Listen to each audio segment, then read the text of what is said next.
Hello, everybody, and welcome to Non Sequitur News for July 8th, 2025. I am MayorWatt. I run ohmTown.com. It's a news aggregator that I've been using for a decade plus now, and it puts everything into 6 main categories and 55 channels inside it. And I run ohmTown along with the Sentient AI that keeps me out of trouble whenever they're available, and they're not available. So we're going to talk about spicy McMuffins, subtly bizarre AI things lurking around UK town in a cat suit, emotional thrones, message in a bottle, Martian meteorites, Tokara Island manga prediction, cable TV garage sale, fined 21 million, and a giant pigeon in New York City. That and more, powered by ohmTown. Go over there, become a citizen, sign up or sign in. See you on the other side.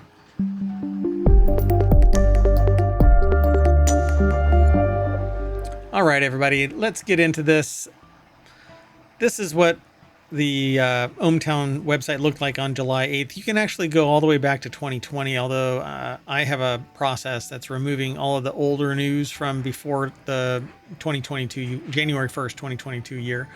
And that should drop off. But anyway, you can go back in time all the way back to 2022 to get results by month and day. So year, month, and day.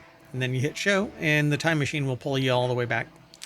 That said, first article for today is, can McDonald's new spicy McMuffin cash in on the fiery flavor boom, or is it just a peppery gimmick? Fast food chains from Popeyes to Subway have been turning up the heat. Now McDonald's is spicing up its breakfast items. So the article is by Charles Passy over at marketwatch.com. That was the deck statement. And so it says here that apparently that may be too basic for some diners, just regular old English McMuffin. Some diners who demand more peppery flavor at every turn. So starting this week, that beloved AM bite, otherwise known as the Egg McMuffin, will also become a spicy McMuffin for a limited time.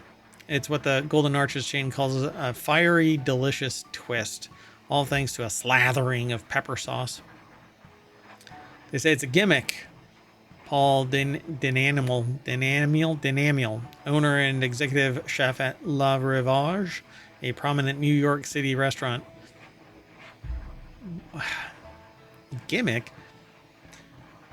Denamiel makes the point that heat has its role in many dishes, but it has to be used carefully lest it overwhelm the core flavor profile, and if that happens, all it does is kill your palate and you can't taste anything. So it might be doing McMuffins good. It's weird to go and look at it, a prominent whatever. It's more like a flex of the author of this.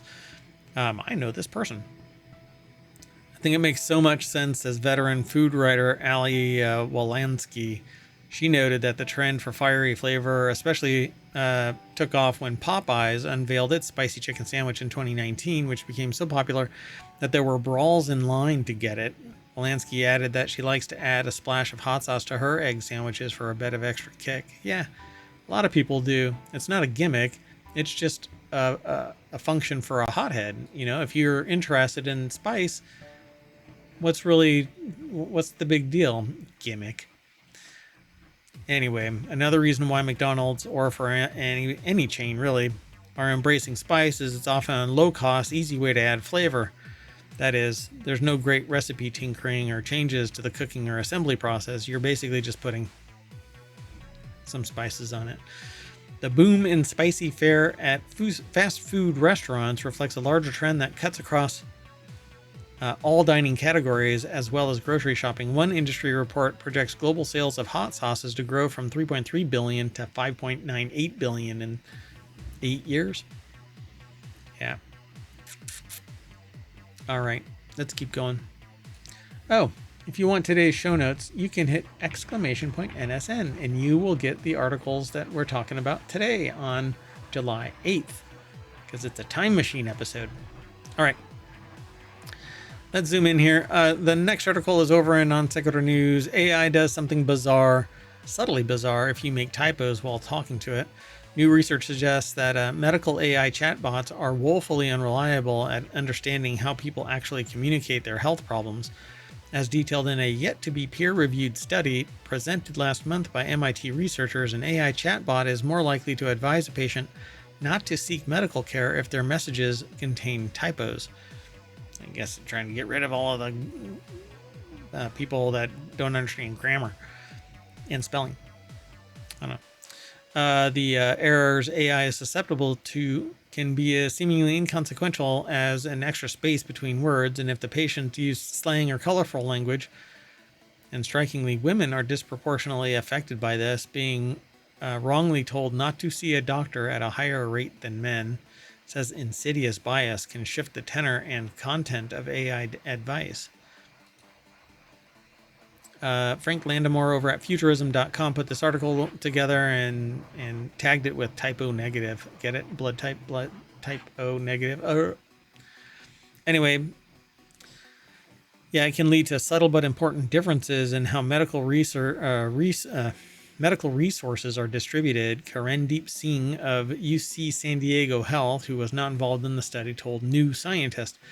The work adds to the serious doubts about using AI models in a clinical setting or professional setting. It should only be used in a creative setting where you're trying to stimulate some type of a thought or obtain instructions in a more naturalistic manner.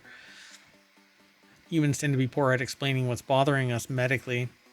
We can hem and haw about the symptoms we have, and then and when they started to occur, hedging our answers to maybes and kind ofs. The perils are heightened in a written setting where typos and bad grammar prevail, and even more so if someone is forced to communicate in a language that isn't their native tongue. Your hypothetical medical AI is supposed to be unerring in the face of these hurdles, but are they actually? And to find out, MIT researchers evaluated 4 models, including OpenAI's GPT-4, Meta's open source Llama 370B, and a medical AI called Palmyra Med. So they were overall, when faced with these stylistic flourishes, they were between 7 to 9% more likely to suggest a patient should self-manage their symptoms instead of seeking a doctor. And self-treatment is usually horrible. So the even uglier implication of this is that the AI is reflecting, if not exaggerating, the biases already exhibited by human doctors, especially in regards to gender.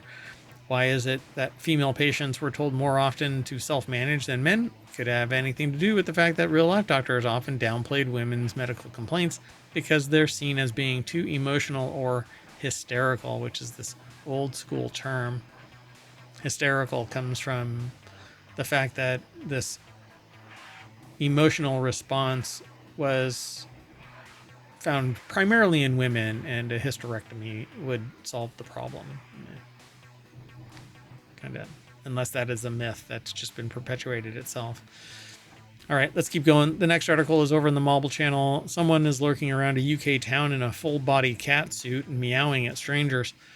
Walsey, a small UK beach town, is being haunted by a gimp in a cat costume. He's not hurting anyone. He's leaping out from behind gravestones and growling, which, depending on who you ask, might be worse.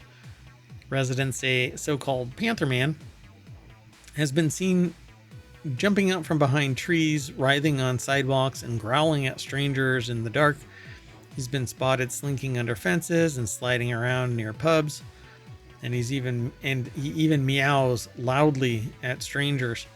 It's a bit strange, says Abby Gilbert, who told Metro after spotting the man near Walsey Beach. From everyone's sightings, the Panther Man is harmless. The article is over at Vice.com. Ashley Fike put the article together. They call him Panther Man, and yeah, full on, it looks like a black cat suit kind of a thing. Just a bit strange. Sightings ramped up after a woman walking her dog heard a feline growling in the dark. A man in a panther costume crawled up on the hill on all fours. I didn't feel scared, really. I felt more confused than scared. Panther Man's jump scare tactics have drawn comparisons to the Somerset Gimp, who terrified another UK count UK town. I'll get it right eventually, folks. I'll get it right. In 2023, by lurking in a latex bodysuit, the man was eventually identified and banned from wearing masks at night. So far, Walsley's mysterious cat hasn't crossed any legal lines, just several personal ones. So, another joke, "Hi, this is my cat. He's skittish and unchipped. Please don't approach." Merseyside police haven't commented, but officials have encouraged residents to report anything suspicious. If that ain't a cry for attention, I don't know what is. The next article is over in the mobile channel as well. Gen Z is turning restrooms into emotional bunkers with bathroom camping. The trend is called bathroom camping, and it's gaining traction on TikTok as the latest form of self-prescribed therapy. Users say it helps them reset, escape overstimulation, and reclaim a few minutes or hours of unbothered solitude. It's basically the 25 version. I'm not going to say it. Oh, it says raw dogging a flight, except you're doing it from a toilet stall. There's nothing going on in the bathroom, said a TikToker. And you're just locking yourself in a bathroom and staying there for hours, not to pee, not to cry, just to exist. Yeah, I mean, if you're going to be surfing the net, sitting on the throne and paying homage to the porcelain gods by way of just sitting there watching a Twitch stream or a YouTube video or TikToks or surfing the web or whatever, hey man, just leave me alone. Leave me alone. I'm meditating. I'm camping. Sure. And there's a report out that you shouldn't do that because it's going to give you other bodily issues. Anyway, other TikTokers echoed the sentiment. "Oh my God, I thought it was weird thing that they love to do," said one commenter. "The bathroom has always been their safe space," said another, and that they like to hang out there for comfort.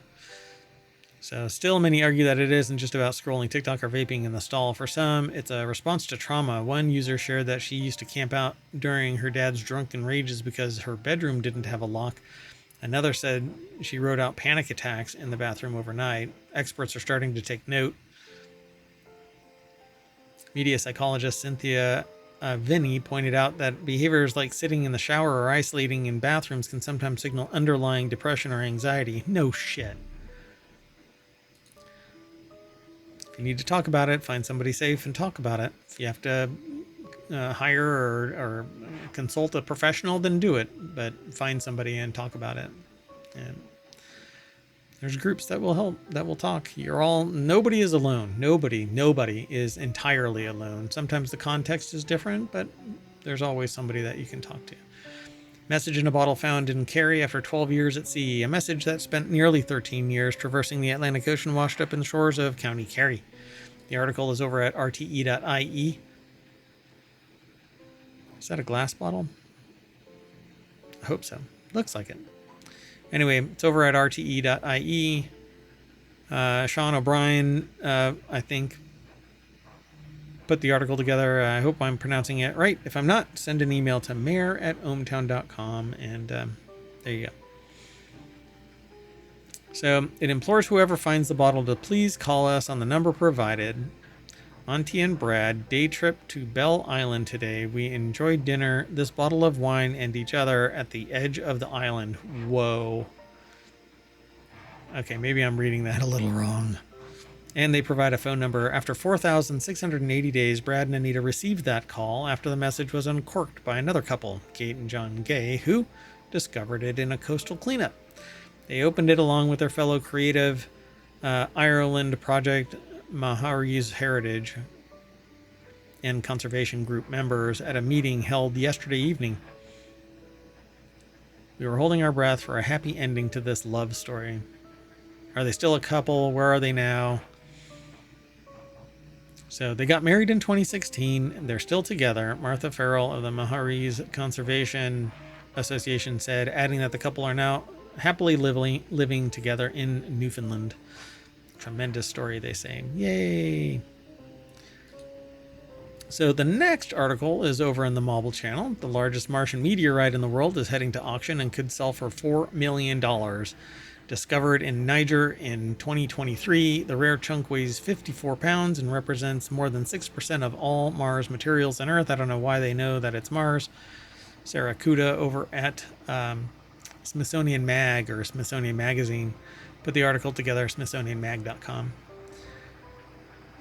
Meteorites are pieces of debris that have survived the journey through Earth's atmosphere to reach the surface. When these objects are still hurling through space, they're known as meteoroids.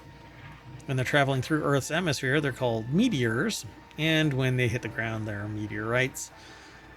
An anonymous meteorite hunter discovered NWA 16788 in the Kef region of Niger on July 16, 2023, according to the Lunar and Planetary Institute. NWA stands for Northwest Africa. A fragment of the grayish-brown rock was later sent to the Shanghai Astronomy Museum for analyses. So it's 70% bigger than the next largest known Mars meteorite, according to Sotheby's. They've got a picture of what it looks like. They say that it's also rare. It's one of roughly 400 known meteorites from Mars, which together make up a small portion of the 77,000 recognized meteorites from all extraterrestrial sources. The chunk had to be loose enough to break off, and then it had to get on the right trajectory. It traveled 140 million miles to Earth just to land where somebody could find it. I just don't understand why they believe that it's Mars. The object is what's known as Shergotite meteorite, which is the most common type of meteorite from Mars. Again, why is it from Mars? Mars can't be the sole unique planet. Anyway, the collision was so powerful that it transformed roughly 20% of NWA's 16788's minerals into a glass known as masculinite. Parts of its surface were also covered in a glassy fusion crust, which likely formed as it careened through Earth's atmosphere, generating high temperatures. So basically turned into glass. Pretty cool. Once in a generation find. So close to $4 million, it says it'll go for sale. Let's keep going.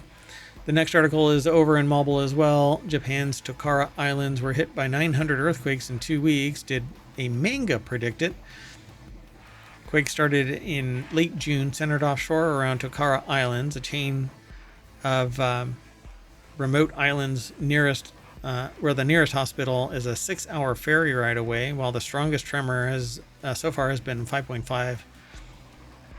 So why do they say manga predict it? So Louis Prada over at Vice.com put the article together.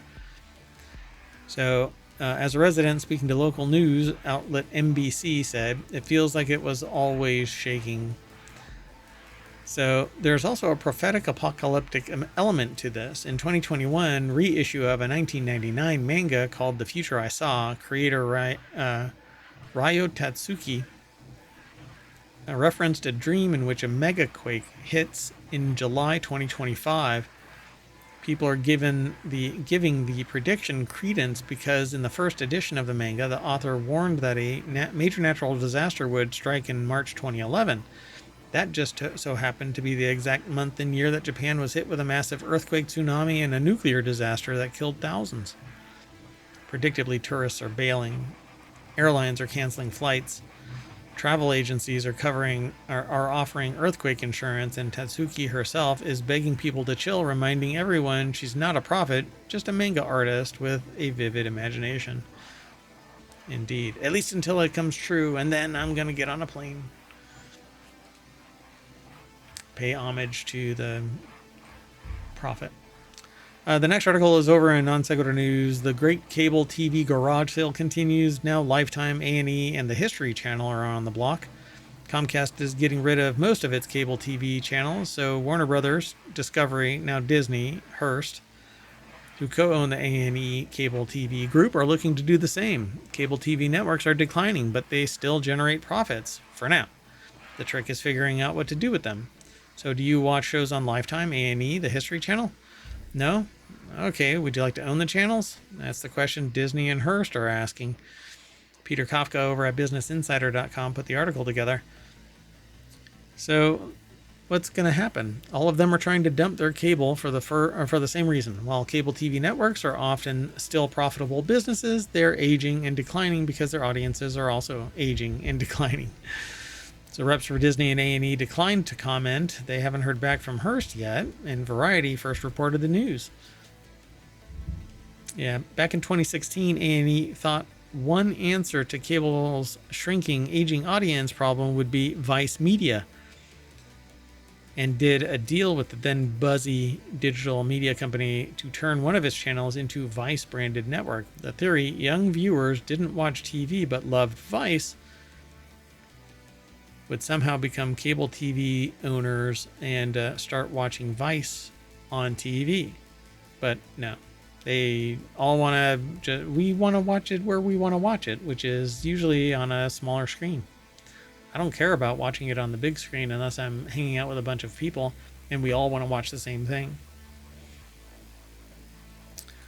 Let's go over to the next article. It is over in Hutch Ideas. Monzo fined £21 million after customers used number 10 and Buckingham Palace as addresses. The digital bank Monzo has been fined $21 million over weak financial crime controls after it allowed customers to register for accounts with implausible home addresses, including 10 Downing Street, Buckingham Palace, and Monzo's own headquarters. The Financial Conduct Authority, or FCA, penalty follows a lengthy investigation which discovered that Monzo's internal controls failed to keep up with the rise in customers, which ballooned them from 600,000 in 2018 to 5.8 million just 4 years later. The article is over in The Guardian, and FCA finds that digital bank failed to employ adequate controls when signing up new clients. Kailina Makatoff put the article together, and that's pretty much all that this article is. It says this illustrates how lacking Monzo's financial crime controls were. This was compounded by its inability to properly comply with the requirement not to onboard high-risk customers. All right, let's keep going. The last article is over in ohmTown's Mobble. It's aggregated, though, from Adweek. A giant pigeon floats through New York City for the FIFA Club World Cup. Major League Soccer club NYCFC and Tavern wants fans to remember the new stadium coming to Queens in 2027. So the article is over at adweek.com. The author is Jason Knott, or Note. I don't know how they pronounce their last name. It's Notte. So yeah, the stunt was made to reach out to fans of English Premier League club Chelsea FC and Brazilian Serie A side Fluminense FC, who are now in town for today's matchup, which is yesterday's matchup. But it's also a reminder to local fans that NYCFC's Etihad Park, I guess,